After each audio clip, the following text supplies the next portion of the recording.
오늘은 설명을 빠르게 하겠습니다. 이 단원에서 필요한 설명을 시간이 별로 안 남아서 이렇게까지 하겠습니다. 자, 첫 번째 요소는 원래 미분에서 나왔던 건데 다시 한번 언급합니다. 이게 이제 여기서도 필요하기 때문에 한 번 더 언급을 할게요. 자, P를 XY로 줬고요. 시각은 T에서 위치를 X는 FT로 Y는 GT로 잡아줄 때 말이죠. 우리가 알고 있는 것은 이거죠. 속도가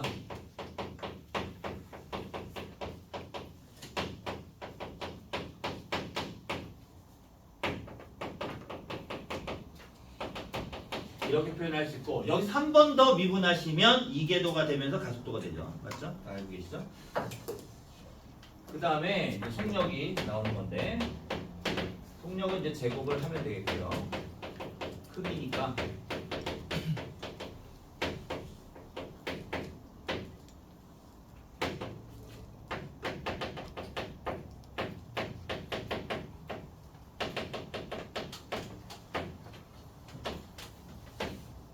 이건데, 이제 요 단원에서 필요한 것은 바로 이거죠.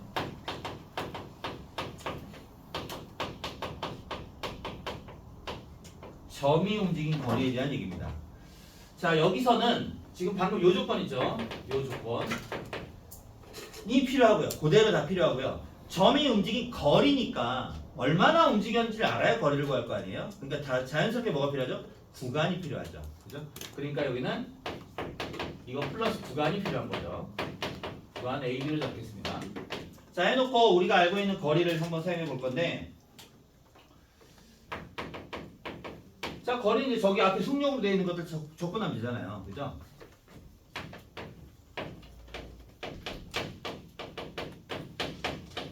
이게 워낙 문제마다 서로 주는 게 달라서 너희들이 가끔씩 헷갈려하는 친구들이 있는데 그러지 말라고 하는 거예요.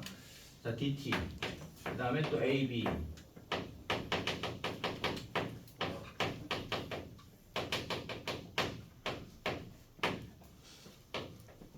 자, 여기까지 무난하고, 자, 그 다음에 이제 약간 변형을 해봅시다. 약간 변형을. 자, 이거 말고 이걸로. 여기서 내가 dxdt 제곱을 빼낼게요. 묶는 거야. 그럼 여기 밑에 dy dt 밑에 dx dt 깔리겠죠? 그럼 dy dx로 바뀌겠죠? 맞아요? 자, 그래서 원래 절대값 써야 되지만 그냥 쓸게요. 편의성을 위해서. 자, 제곱해서 빼는 거니까 이렇게 된 거야. 루트 1 플러스 여기가 이제 바뀌어요. dy dx 제곱으로 바뀌어요. 이렇게 된 거야. 자, 주의할 것은 지금 시각 t에 가는 식으로 다 만들었기 때문에 다 계속 dt라는 거죠. 여기까지. 근데 내가 지금 방금 빼내고 나면 뭔 일이 생겼죠? dt가 날아가죠. 이렇게. 그러니까 결국 이 식이 방금 바뀌었어요. 자, a, b에서 루트 1 플러스 dy dx의 제곱에 뭘로 바뀌었니? dx 바뀌었죠. 바뀌면서 우리가 이걸 이름하여 뭐라고 한다? y는 fx가 있을 때 뭐라고 해? 점이 움직인 거리라고 안 하지. 일단 곡선의 길이 이렇게 얘기하죠. 곡선의 길이. 이렇게 얘기를 하고, 또한 더불어서 여기서 한 번 더 치고 나가면 이런 것도 나오죠.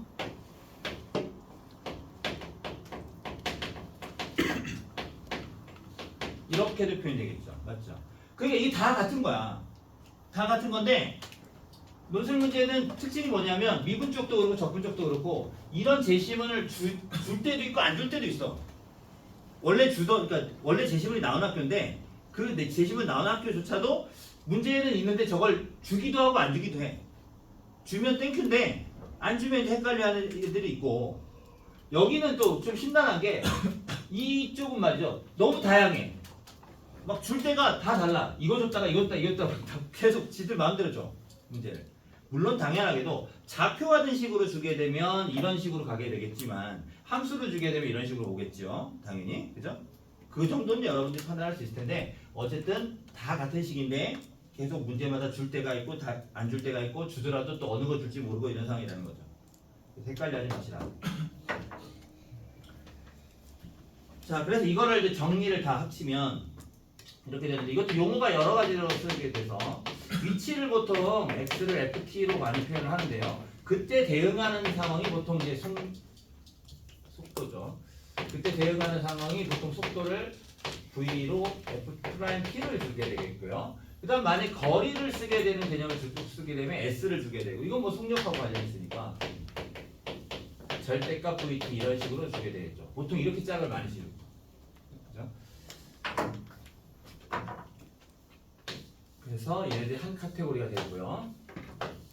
여기에다가 추가를 하면 이제 이계도인 가속도가 하나 되는 거예요. AT라고 표현되는. 자, 그러면 매우 자연스럽게 다 얘네들이 미분관계가 되는 거예요.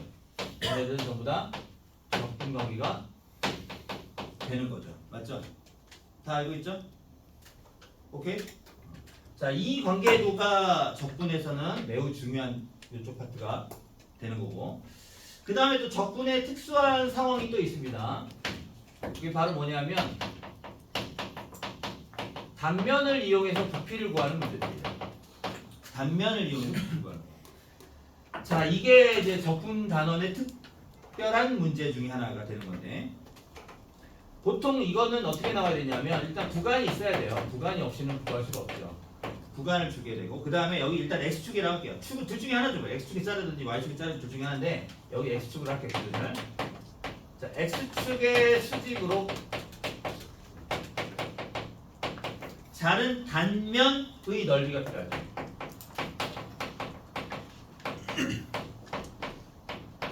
그걸 sx라고 한다면 pv는 a부터 b까지 그 단면의 넓이를 적분한 것과 같다라는 건데, 무슨 말인지 알죠? 자, 여기서 우리가 통상 이 단면이라고 하는 것은 가장 많이 등장하는 것은 정삼각형 아니면 정사각형 이거든요. 근데 이거 말고도 나올 수 있는 게 있어. 가끔 등장하는 거. 간원 이런 거. 이 셋의 특징은 넓이를 구할 때 바로 공식으로 탁 하고 구할 수 있다는 거예요. 뭐 정사각형은 사실 공식도 아니고 그냥 제곱하면 되니까. 정사각형 공식 있잖아. 4분의 3 하면 되니까. 반원도 공식이 있죠. 원의 공식이 있으니까. 그죠? 근데 이 공식이 없는데도 나올 수 있는 게 하나 있어요. 이등변 삼각형이에요.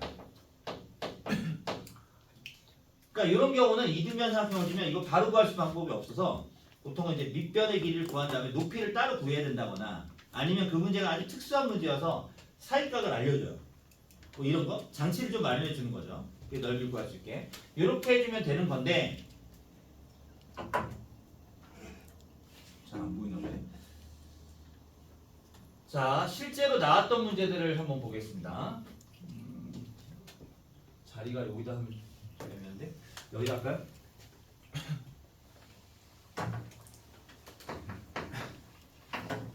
그림을 좀 작게 그려볼게요.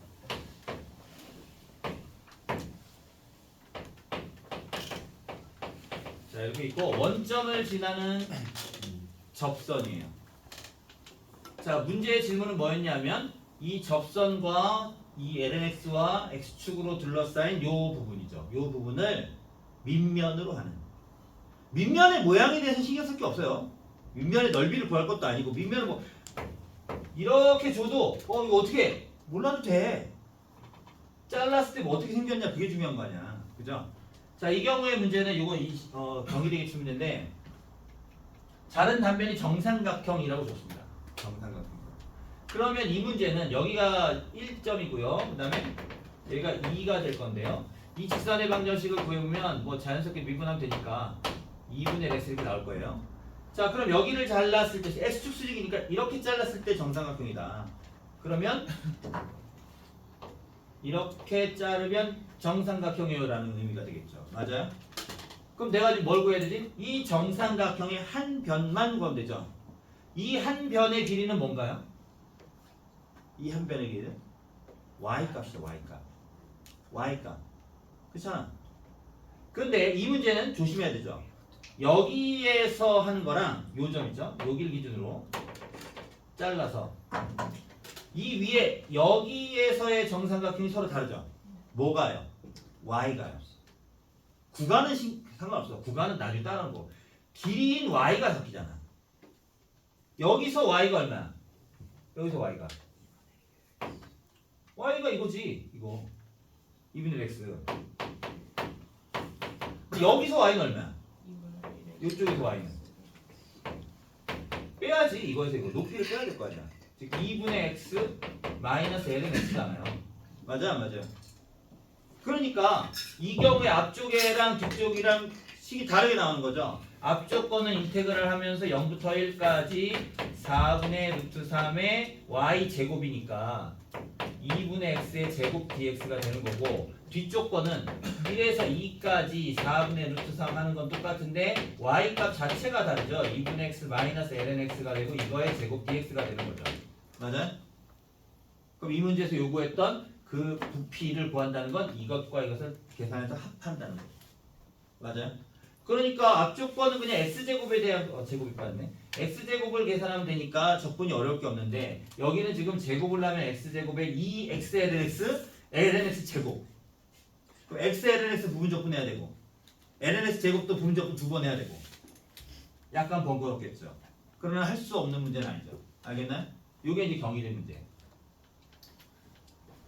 하나만 더 할게요.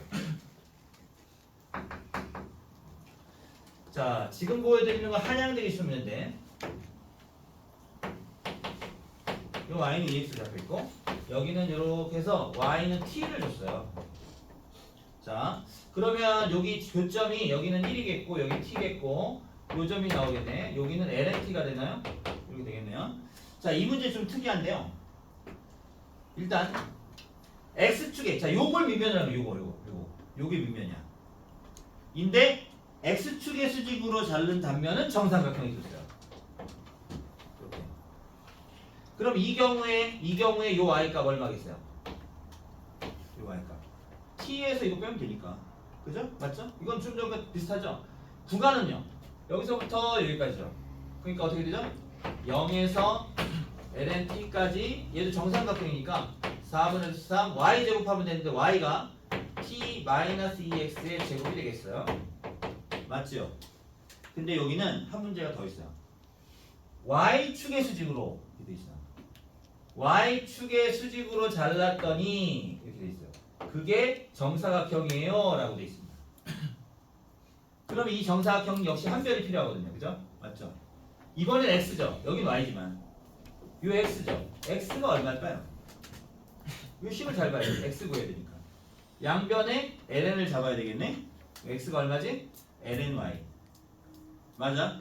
구간은 1부터 t까지. 맞니? 그러면 저쪽 계산은 어떻게 됐어요? 1에서 t까지 정사각형이니까 제곱하면 되죠?